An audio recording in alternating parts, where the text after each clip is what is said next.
Well, a very good morning to you all. I hope you're good. It's Steve here from Weather Focus. It's Friday, the 12th of April 2024, and we're here to take a look at the weather patterns, trends, and longer term outlook for the UK. Right, well, we'll start where we usually do with a look at the central England temperature. The opening days of April have been rather warm. We're standing at 11 degrees. That's an anomaly of 3.1 degrees. So, yeah, 2024, certainly in the central England area, continues to be remarkably warm. Look at those anomalies: 4, 2.5, 3.1 above in the last 3 months. Those temperatures are expected to climb, I would have thought, for the next day or two, but then there's a bit of a change coming for next week. There is the return to some colder weather, perhaps some wintry showers, and also potentially some nighttime frost. So we're not quite out of the woods just yet. So what we'll do, we'll make a start by just taking a look at the situation with regard to the temperature anomalies. So this is a typical anomaly chart for today across the UK. Some really quite anomalous warmth, particularly across eastern and many central and southern parts of the UK and parts of northeast Scotland, with these very mild southwesterly breezes. But let's just fast forward this through to next Tuesday. We lose these warm southwesterly winds in favour of colder northeast or northwesterly breezes or northerly breezes. But there will be a transition. It will be a gradual one. And I'm pleased to say that the transition will not be too wet. So for many of us, where it's been very, very wet for the last 6 months, I'm pleased to say that at least for a few days, it's going to be mainly dry. There will be some showers around and not too much in the way of heavy rainfall. But let's just take a look at the facts chart. This is the situation at the moment. So we have sort of very mild southwesterly breezes pushing up across the UK. There are some weather fronts in the mix at the moment, very weak ones. We'll take a look at the radar in a moment. But this is tomorrow. Note how we're starting to become sort of more unsettled from the west. A few weather fronts starting to turn things cooler from the west gradually. But for the east of the UK tomorrow, another very mild, potentially warm day.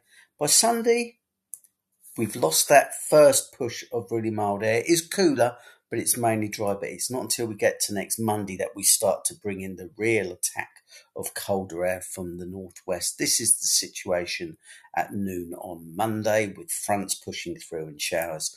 And then by Tuesday, we're all in a rather cold northerly flow with some fronts around, so it will become quite showery. But back to the here and now. Let's just draw on some of the positives. Well, it doesn't look quite so positive at Capel Curig at the moment. Lots of drizzle around, lots of low stratus clouds, but you don't have to go too far to the north to find some brightness. This is the scene this morning at Dornoch in the northeast of Scotland. Some beautiful sunny skies.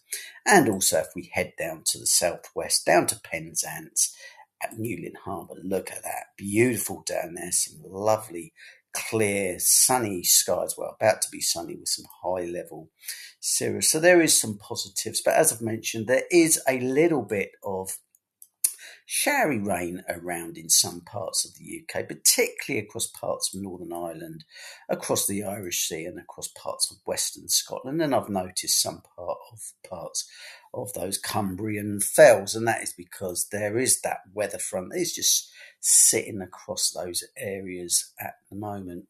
Right, let's now just take a look at the situation for the next few days. So we will start by looking at today, and we'll take a look at those temperatures. So we'll use the ECM this morning and we'll run the sequence through for today. So as we've seen, this is the scene this morning. Some patchy rain and drizzle across those areas that we've mentioned, but to the south and to the north, it's rather set fair. And the scene really continues today. I think, it remains generally fine across England and Wales, with some sunny spells developing after a bit of a misty start in some places. Also fairly nice across the north of Scotland and towards many eastern parts of Scotland as well. So we just run that through to the end of the day. Those showers persist across the Western Isles, and a weakening band of showery rain just pushing across the borders by the end of the day. Take a look at your maximum temperatures today. Well, as I've mentioned, rather warm. These are the peak temperatures. You notice that the hot spots today definitely down towards the southeast. The GFS is running at a max of around about 18 degrees. I wouldn't be at all surprised if somewhere sees a cheeky 20 degrees down there today. And also up towards the northeast of Scotland, you're to the lee of the high ground in this setup at the moment. So you could see temperatures easily 16 or 17 degrees. A little bit cooler further west. Right, let's move into tomorrow. So once again, we've got this westerly flow across the UK, but things will be starting to turn somewhat cooler from the west throughout the course of the day. So you track the scene at 9 o'clock tomorrow morning. There is a weather front by this time pushing into Scotland. So quite heavy rain, I would have thought, by around about midday across the western parts of Scotland, with some quite hefty showers pushing in from the west in its wake, and some more showers developing across Ireland and noticed towards parts of Wales.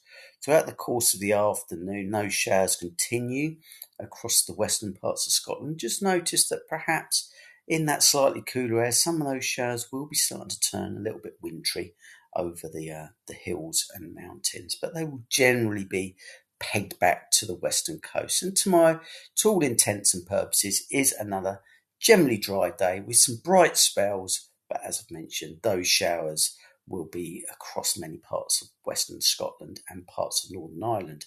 Your temperatures tomorrow, still warm down in the southeast, peaking again at around about 19, possibly a 20 degrees in London, but you would have lost that mildness further north. So places like maybe sort of Aberdeen, where today you've seen temperatures possibly peaking at around about sort of 16, 17, 18 degrees, and perhaps the Moray Firth, where you've been warm or mild today.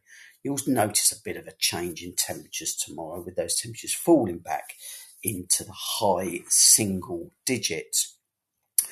By the time we reach Sunday, so keep high pressure to the south, low pressure to the north. As I've mentioned, a generally dry day, a cooler day for many parts of England and Wales. We'd have lost that southwesterly flow in favour of a cooler west or northwesterly regime. What there will be is a mixture of sunny spells, especially for England and Wales, but showers will be far more prevalent once again across Ireland, across western parts of Scotland, and across the north, well, certainly across Cumbria, I would have thought. But again, once you get to the lee of high ground, across eastern parts, most areas will be dry. But just notice towards the end of the day, even across eastern Scotland, more organised rain, showers, and stronger winds will be starting to push across from the west, and that signals the change to the colder weather that will be sweeping across pretty much all of the UK as the second phase of this cold bit comes down from the north later on Sunday and into Monday. So your temperatures are somewhat lower generally everywhere on Sunday, particularly across the south. You would have lost those 18s, 19s and possible 20s in favour of a maximum temperature sitting around about, I would have thought, around 12 to 14 degrees. But elsewhere across the UK, your temperatures, you're generally going to be peaking in the range of 8 to 10 degrees, and naturally across parts of Scotland, across those higher hills where you've got the risk of some of those showers turning wintry, temperatures peaking at no more than 3 to 5 degrees. Monday is the day that we bring in the cold front, the one that we saw on the facts chart, that will, as I've mentioned, signify the change to a much more cooler and unsettled regime across the UK once again. So this is the scene at 9 o'clock on Monday morning. A band of heavy rain or showers briefly pushing across England and Wales in association with that cold front before we're all left in a sunny spells and showers scenario. The showers heavy, particularly across the west and the north, wintry over the hills, and perhaps for a time across some lower level parts of Scotland. I've noticed places like Inverness and the north of Scotland, you will be seeing many of those showers wintry, and we'll have a little look at the snow spikes later on in the forecast. But Monday, although colder, although windy, there will still be plenty of sunny spells around in between those afternoon showers. Your temperatures on Monday, no great shakes, peaking at around about 12, possibly 13 in the north, in the south, I should say. But yeah, cooler elsewhere with temperatures generally by Monday struggling stay sort of in the high single digits. And as I've mentioned, where you've got snowfall across those mountains of Scotland, temperatures struggling to get much above zero. So yeah, a bit of a change, especially for the north. By the time we reach Tuesday, once again, low pressure to the east, high pressure well to the west. We're in a strong run of northwesterly breezes, a mixture of sunny skies, but rather a lot of showers, I would have thought, on Tuesday. Some of them heavy, possibly thundery, with a mixture of hail, possibly a little bit of sleet, and once again, possibly a little bit of winteriness across those northern hills. And further south, if you get a heavy afternoon shower as well. But it will be a cold day once again, with temperatures struggling in single digits for many parts of the UK. But I would have thought that once again, some areas will see 10 or 11 degrees in any early afternoon sunshine. We'll take a little look further ahead. So we'll take a look thanks to the GFS. So we keep this, well, as we've seen, Tuesday, a run of cold northerly breezes with sunny spells and showers. By the time we reach Wednesday, high pressure's trying to sort of push in from the west to settle things down from the southwest, but there will be what looks like a band of rain preceded by some sort of perhaps some hill snow across Scotland. Later on in the week, that low pressure puts itself back to the east of the UK. This is the GFS's take this morning, so it's looking as though we maintain that rather cold, chilly, northerly theme with brighter weather to the west, but always the risk of showers. But with time, I'm thinking that by the time we get to next weekend, high pressure will be starting to push in from the west, certainly drying things up, cooling things up. Well, I say drying things up, turning things more settled, and perhaps sort of like reducing those showers. But one thing worth mentioning is that although high pressure is likely to come back in at the end of the week, it will be rather cold. And I think what I haven't mentioned for next week is the risk of nighttime frosts, really anywhere from maybe Monday onwards. There is a lot of cloud, there is a lot of wind in association with this situation next week. So it will be frost-free where you get that. But if you get any nights where those winds do fall a little bit light and the skies remain clear, it will be quite cold. And as I've mentioned, there is a frost risk pretty much universally across the whole of the UK next week. We'll have a quick look at the longer term trends and the ensembles for the next couple of weeks, where we'll start in London. We'll start by taking a look at the 850. This is the upper air mass.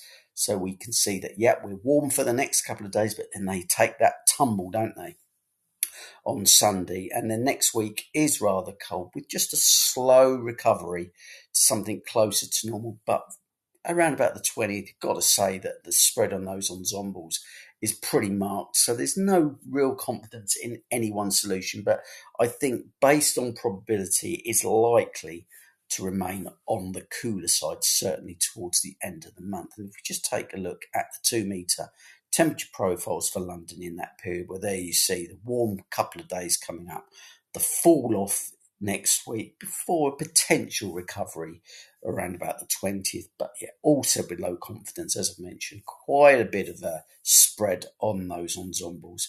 For those that are hoping for a bit of relent from the rain in London, well, there you go. We're dry for the next couple of days. There is some precipitation spikes next week. They're generally in the form of afternoon showers. And the winds in London, well, apart from some stronger winds on Monday as we bring through that cold front in association with that cold weather that's going to develop next week, generally winds are going to be light. Move north to Manchester. We'll take a look at your upper air profiles. Thank you. Right, so rather sort of mild for the next couple of days. The drop is marked there across Manchester. You can see that, we stay cold really, up certainly below average up to the 19th next Friday. And then the longer term trends, it's looking a little bit uncertain. But again, once again, I think based on sort of the probability, it's likely to stay rather cold for the remainder of the month. Precipitation in Manchester, again, dry for a day or two. Afternoon showers developing. Temperatures at the surface falling off next week. potential recovery in the longer term, but the spread on those ensembles cannot give us any sort of confidence at this stage. And look at your winds. Well, there you go. There's that windy spell that's coming on Monday when we get that cold front pushing through. Further north, we've got Inverness. We'll take a look at your 850s before we start to close this up. So temperatures take a fall again next week, that -5 line or below, signifying that the showers certainly across Inverness will be quite wintry at times. We'll come on to the snow spikes for you guys in just a moment. The precipitation, again, not too much for Inverness, but you will be seeing showers in the afternoons. Your 2-metre temperature profile trends, well, rather warm or mild for Inverness today, but they will drop off next week, certainly for a few days, struggling to get much above 5, 6, 7 degrees, as we've mentioned, but potentially turning a little bit milder next weekend. But overall, the trend, it's looking rather cool, but there are some warmer outliers in there, so we'll be coming back and taking a look at that. We'll have a look at the wind in Inverness. The breeze is gradually dying down over the course of the next few days. And the snow depths up there in Inverness, well, yeah, I think it's fair to say that there will be some wintry showers on offer at times next week up there. So yeah, if you're a bit of a snow fan and you've got a week off, I would head to those Scottish mountains, and if that's what you're into. I think if we just take a look at the pressure trends, it is a generally sort of like unsettled few days. Pressure does tend to stabilise around the sort of the third week of the month, perhaps turning a little bit higher to the north. So maybe things in the longer term starting to dry up across Scotland, with perhaps the lower pressure by this stage kind of being reserved to the southeast. But no real signal at the moment. I think, looking for longer term settled trends at the moment is a little bit fraught. I think the buzzword is still rather cool and unsettled. Well, I hope you found the forecast useful. As I've said, sort of a bit of a change on the way. It is going to turn colder, yes. There are going to be plenty of sunny spells next week, but there will be showers. As I've mentioned, some of those showers will be wintry across the north at times, and there is the risk of nighttime frosts for all should skies become clear and winds turn light. Thanks very much for listening to the forecast. As mentioned, if you do like it, just subscribe and then you'll get notified every time I do an update. Have a lovely weekend. I'll be back on Tuesday. Ciao for now.